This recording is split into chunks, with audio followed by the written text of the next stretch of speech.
Hello again, my friends. Hi, it's Miss Lacey. I'm not wearing a mask because I'm in my home. I have a story for you about a very special tree. It's called Our Tree Named Steve. It's by Alan Zweibel and it's illustrated by David Catrow. It's got a picture here of a nice tree and these kids and this dog. They seem really happy with this tree. Look how big this tree is. Oh, it must be very old, huh? To be so big. I would love to learn more about this tree. Let's see. It says, "Dear kids, a long time ago, when you were little, Mom and I took you to where we wanted to build a house for us to live. But in order to build there, men had to come and clear the land." So this is a letter that someone's writing to the kids. We see the family here. They're getting ready to move here. It said for sale and sold. They bought this land. There was no house there. So they bought it and they had to knock down a lot of stuff in order to build their house to make room. So that included some of these trees here. You see these trees? They're having to get rid of all of those trees. Those trees are alive. So it's a very big choice. When you have to move someplace to move those trees, that means that you are not going to be letting those trees be alive anymore. Your house is more important. Oh, look. So many. I remember there was one tree, however, that the three of you couldn't stop staring at. Adam thought it was crying. Lindsay said it looked nervous. And Sari, who was only 2 years old, couldn't pronounce the word tree and called it Steve. Oh, see this tree? The kids say that it looks nervous. Can you guess why that tree would be nervous? Yeah, right? Because look what's happening to its friends. Its friends are all getting knocked down, but the kids are really making a connection with this tree. "I love you, Steve," Sari kept saying.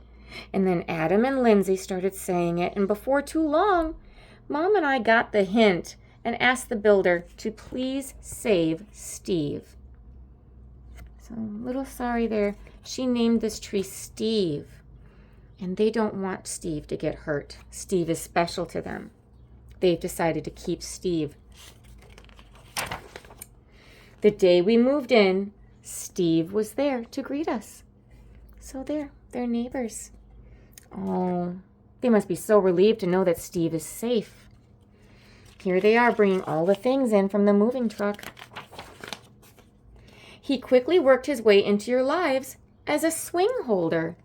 Oh, now Steve is able to play with them. See, they hung up a swing on Steve's strong branches. A target, a third base, a hiding place, a jump rope turner. Oh, Steve is finding so many ways to play. Just by being there, Steve is helping. What a valued member of their family now. How lucky they are to have Steve. And whenever our dryer broke down, he held our underwear with pride. Oh, how silly. Look, they hung up some laundry lines so that way their laundry could dry in the wind. Oh, silly. That doggy got into some of it. What a silly puppy. What a silly puppy. Yes, right there in the center of our yard, this weird-looking tree grew to become the center of our outdoor life. Here's Steve holding up the lights for them so that they can go camping and dance in the dark. Oh, how beautiful. Isn't that so pretty? Through all our barbecues, campouts, dance parties, Steve is right there, huh? Or when Adam and Lindsay started getting crushes on the Simon kids next door, Steve adjusted to our every need.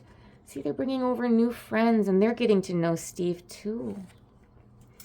Oh, isn't that nice? See, Steve is helping everyone to have a great time. And it wasn't always easy, standing tall through snowstorms in the winter.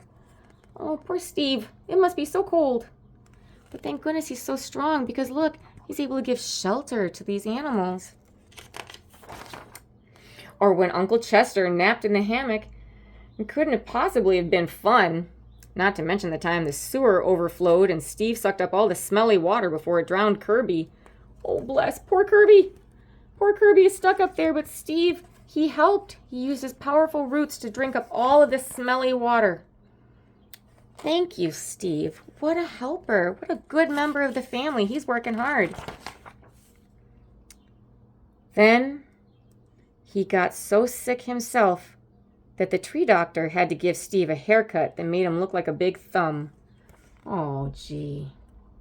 Poor Steve got sick. So this guy had to come and help by cutting some pieces off of Steve to make him feel a little bit better. He had to do a little bit of surgery, huh? Through the years, Mom and I tried to show you, in a world filled with strangers, the peace that comes with having things you can count on and a safe place to return to after a hard day or a long trip. They're taking pictures of the family together with Steve because Steve is a part of the family, right?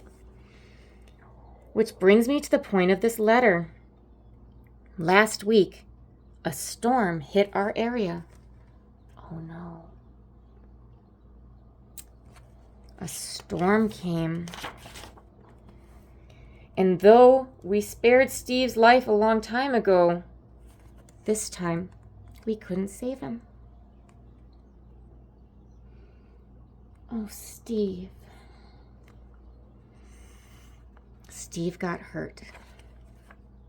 He got hurt too bad. They couldn't help him.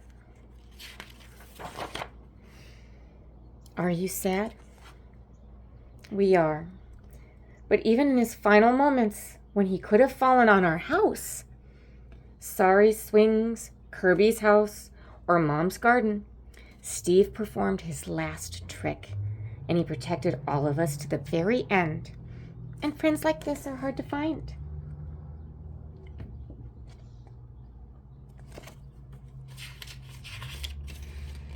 Steve fell down, but he didn't hurt anybody. He was so careful. So when you come home from Grandma's next week, Steve will not be able to greet you as he's done in the past. I'm sorry. But please know that Steve will always be with us in our hearts, in our thoughts. The sad doggies with Steve. Oh. And in a different tree at the other end of our yard. Oh, look. They used pieces from Steve to make this house. See you next week. Love, Dad. Oh.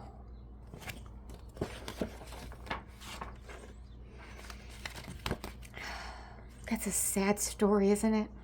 Yeah. Let's all take a second to have a big breath.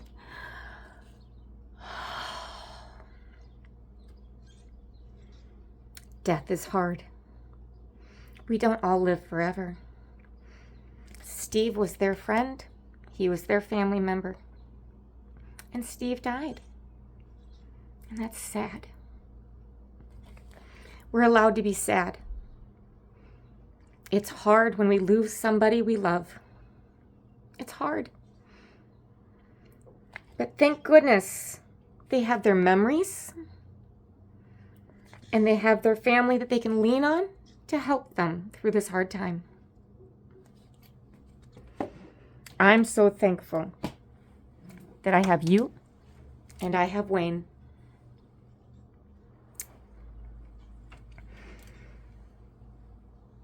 And one day, even when I'm not around with you, you'll have your memories with me, and I'll have my memories with you.